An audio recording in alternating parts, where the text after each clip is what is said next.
concept as doing sitting in heel position as you're going to do for your friends. For him, I'm going to use a little bit longer platform for this because he's kind of bigger, and this way too, if he fits on here properly with a sit that's nice and tight, I can actually kind of stand on the front of it. For my fronts, I want my dog as close to me as they're comfortable with.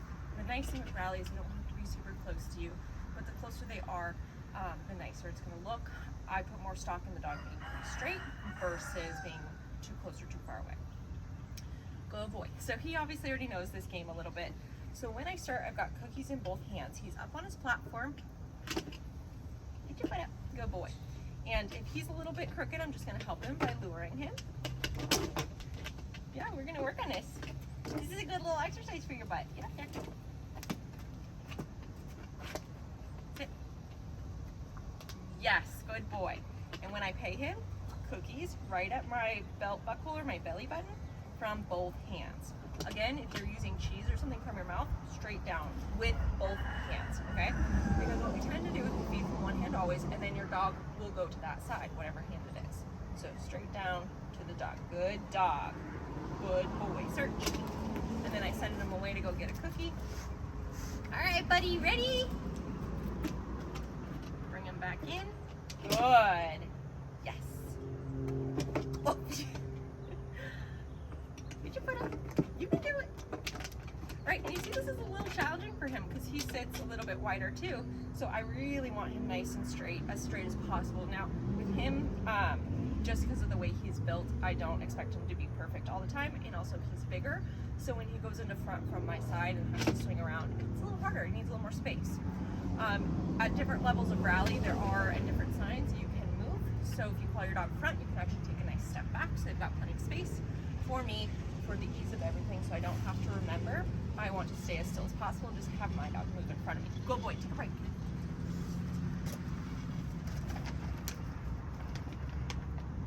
So once my dog kind of knows this game, where I just stand here right at the end of this platform, and they come right up, get into position, cookies right here, good boy, and then I can call this something, search. So I send them away, Mango, front. Yes, good boy. Yes, good front. Search. Front. Yes, good front. Search. Move it this way so you guys can see too what he's doing. Front. Yes, good boy. The other thing I did with him, which was optional, is I actually took a little tiny target disc and I tucked it into my, well, I taught him how to touch it with his nose or his chin, and I tucked it into my belt, and so he used that as a chin target. So if I asked for, Mango, front. Yes, good boy, let me get you cookies.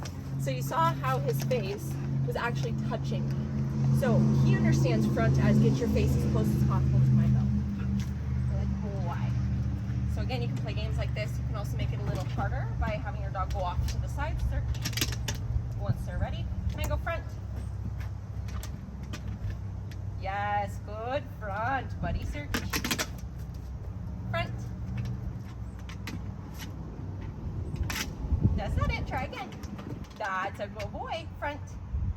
Yes. Right? And so you see he struggles sometimes because this platform, he's new to it. It's actually the first time he's ever been on it. So I'll just help him if he needs it. Search. Once my dog understands this concept with a platform, I'm going to get rid of it fairly quickly because, again, it's very obvious that the dog is stepping up on something. So I want this to be as on the flat as possible so that they understand the concept. So if you don't have PVC boxes, you can use your dowels. If you've got two of them laid down, you can use 2x4s. You can use broad jump, tilted up on their sides. Use anything you've got around the house. If you ordered anything big, like a fireplace mantle, it came with a big, thick cardboard corner protectors, so I saved those so I can use those to his channels.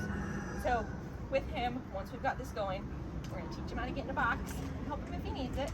Yes, front. Yes, good boy. And this box is for peeps. It's a little tiny, but it'll work. So again, same concept, just on the flat, and I'm going to stand right on the edge of this so that he cannot push it around. Search. So I'll start with a couple where he just goes back, front. Yes, good boy. Search. Then maybe to the side. Oops, got two cookies. And broke in half. There you go. Mango, front. Yes, good boy. Get it. So you see how he has to learn how to get himself in and get straight. So using guides really helps the dogs, because if I were to not use this, and I played this little game with him. Here, buddy. Search. Good boy. Mango front. Right? A little crooked. Not bad, but a little crooked. The guides just help him, and it reduces what I have to do to physically get him to move his butt straight, right? So if I have to keep going like this to get him straight, it gets confusing. The nice thing is in Rally, it's not obedience. You can talk to your dog. You can use as many hand signals as you want, but make sure you keep your feet as still as possible, because that is part of the scoring once you get to different levels. So I like to use the guides to start with so they understand. The other thing you can do is you can use your dowels, and you can hold them and then work them down to the ground. So if I wanted to, I could have them out here, but for him, with his hand signal being this, then I just keep it to that.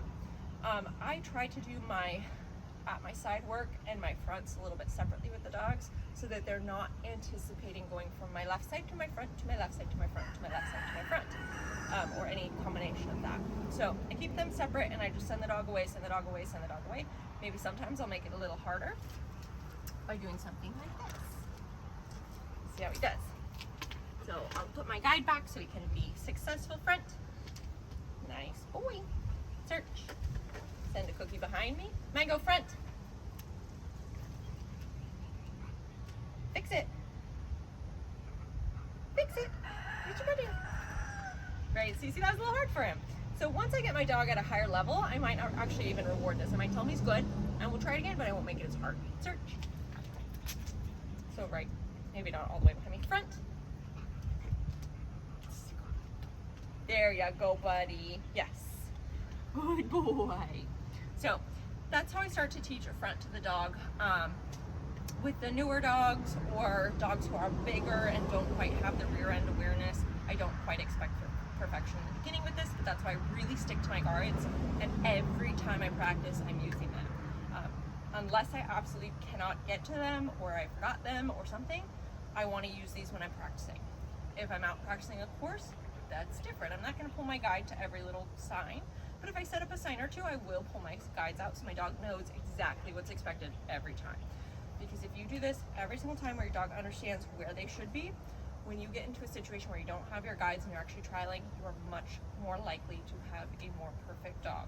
They probably won't be perfect, but they'll be really darn good. If you get that gray area where they can kind of swing off to either side and they're not understanding, Mango, come here, understanding how they should be straight, whether it's in front of you or at your side, it's going to be a little harder when there is more room for error in a trial setting. So if you guys have questions on how to teach a front and get that started with your dog, getting them nice and close, let me know. This is how I do it. Both my dogs understand going right to the edge of the platform. If you have a dog who's a little space sensitive, a couple things you can do. You can kind of lean back, take a little bit of the body pressure off. Or if you have a dog who's not huge, you can send them out, right, to go get their cookie. Search. And instead of paying them for coming right in front, do a few games where they go out between your legs, so they know to come all the way into you, and then all of a sudden you just close your legs and pay them right here, pam, pam, pam, pam. So make it more of a game with your dog depending, so we can go over that if you have questions, but this is how I teach it to my dogs. Good boy.